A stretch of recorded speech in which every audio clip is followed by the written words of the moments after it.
ఇవాళ మనం మోకాళ్ళ నొప్పి గురించి డిస్కస్ చేద్దాం. సాధారణంగా మోకాళ్ళ నొప్పి ఒక 50 ఇయర్స్ పైబడిన వాళ్ళు వచ్చే సాధారణ సమస్య ఇది.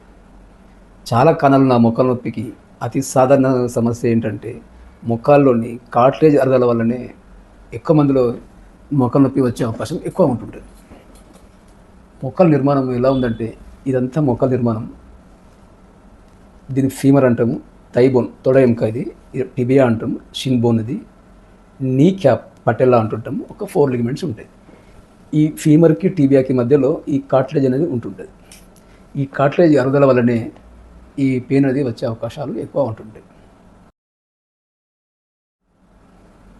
యూజువల్గా ఇది ఎలా ప్రజెంట్ అవుతుంది అనుకుంటే, పెయిన్ అనేది ఫస్ట్ సిమ్టమ్, తర్వాత వాపు రావడం కానీ, కొద్దిగా రెడ్నెస్ కావడం కానీ, కొద్దిగా స్టిఫ్గా మారడం కూడా జరుగుతుంటుంది.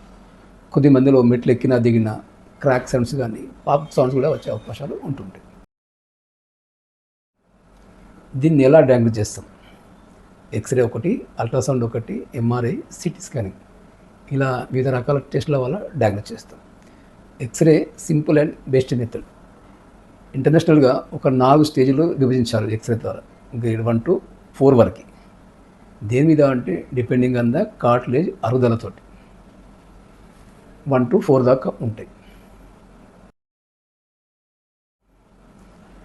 ట్రీట్మెంట్ పార్ట్కి వచ్చేస్తే ఎనీ పెయిన్కి బెడ్ రెస్ట్ ఒకటి, మెడికేషన్స్ ఒకటి, ఐస్ ప్యాక్స్ ఒకటి, ఫిజియోథెరపీ అడ్వైజ్ చేస్తాం.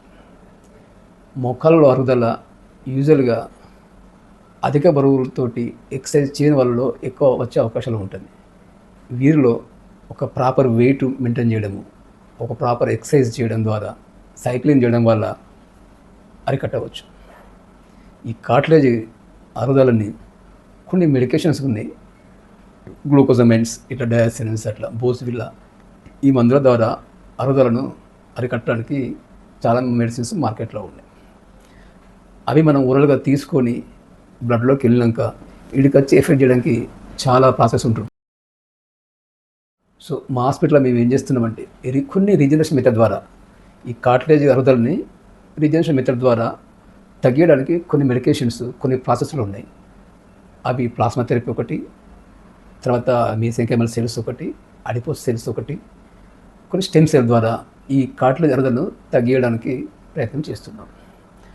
అది ఏ స్టేజ్ వరకు మేము అడ్వైజ్ చేస్తాము అంటే గ్రేడ్ 1 to 3 వాళ్ళకి ఈ పిఆర్పి థెరపీ, ఈ రీజనరేషన్ మెథడ్స్ అన్నీ అప్లై చేస్తాం. గ్రేడ్ 4 వాళ్ళకి అంత రిజల్ట్స్ కరెక్ట్గా రావు. సో కొద్ది మందిలో రిజల్ట్స్ బాగా వస్తుంది, కొద్ది మందిలో రావు. వాళ్ళకి మేము నీ రీప్లేస్మెంట్ అనేది సర్జరీ అడ్వైజ్ చేయడం జరుగుతుంది. కొద్ది మందిలో పెయిన్ అనేది ఎక్కువ ఉంటుంది వాళ్ళకి రేడియో ఫ్రీక్వెన్సీ అబ్లేషన్ ద్వారా ఏదైతే పెయిన్ వస్తుందో ఆ పెయిన్ వచ్చే నర్వ్స్ని న్యూరోప్లాస్టీ ద్వారా పెయిన్ తగ్గడం జరుగుతుంది.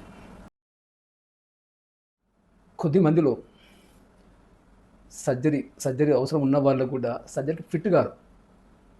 వాళ్ళు ఎవరు అంటే కొంచెం క్రానిక్ కిడ్నీ ఫెయిల్యూర్ ఒకటి, chronic heart diseases, chronic brain disease, వాళ్ళకి సర్జరీ ఫిట్గా ఉన్న వాళ్ళకి కూడా ఈ రేడియో ఫ్రీక్వెన్సీ అబ్లేషన్ ద్వారా ట్రీట్ చేస్తే వాళ్ళ మిగతా లైఫ్ అంతా పెయిన్ ఫ్రీగా ఉండే అవకాశం ఉంటుంటుంది. కొద్దిమందిలో భయాలు కూడా ఉంటుంటాయి. ఈ సర్జరీ చేస్తే బోన్ కట్ కదా, సరిగ్గా సర్జన్స్ ప్రాపర్ కట్ చేస్తారా, సర్జరీ అయినాక ఇన్ఫెక్షన్ రేట్ ఎలా ఉంటుంది. సో కొద్ది మందిలో వాళ్ళు కూడా ఎంక్వైరీ చేస్తారు. సర్జరీ అయిన వాళ్ళు 10 మందిలో ఒకరిద్దరు కూడా మళ్ళీ పెయిన్ వచ్చే అవకాశాలు ఉంటుంటాయి. సో వాళ్ళకు కూడా మేము ఈ ట్రీట్మెంట్ అడ్వైజ్ చేస్తే రిజల్ట్స్ అనేది చాలా బాగా ఉంటుంది. ఇప్పటివరకు మోర్ దెన్ 10,000 మందికి కూడా సర్జరీ ఇట్లాంటి ప్రొసీజర్ చేయడం జరిగింది. Everything happy. సో ఇది ప్రివెన్షన్ ఏంటి అంటే రాకుండా చూసుకోవడం చాలా ముఖ్యం. ప్రాపర్ ఎక్సర్సైజులు, ప్రాపర్ వెయిట్ అనేది మెయింటైన్ చేసుకుంటూ ఉంటే ఇట్లాంటి సమస్య అనేది రాకుండా ఉంటుంది. Thank you.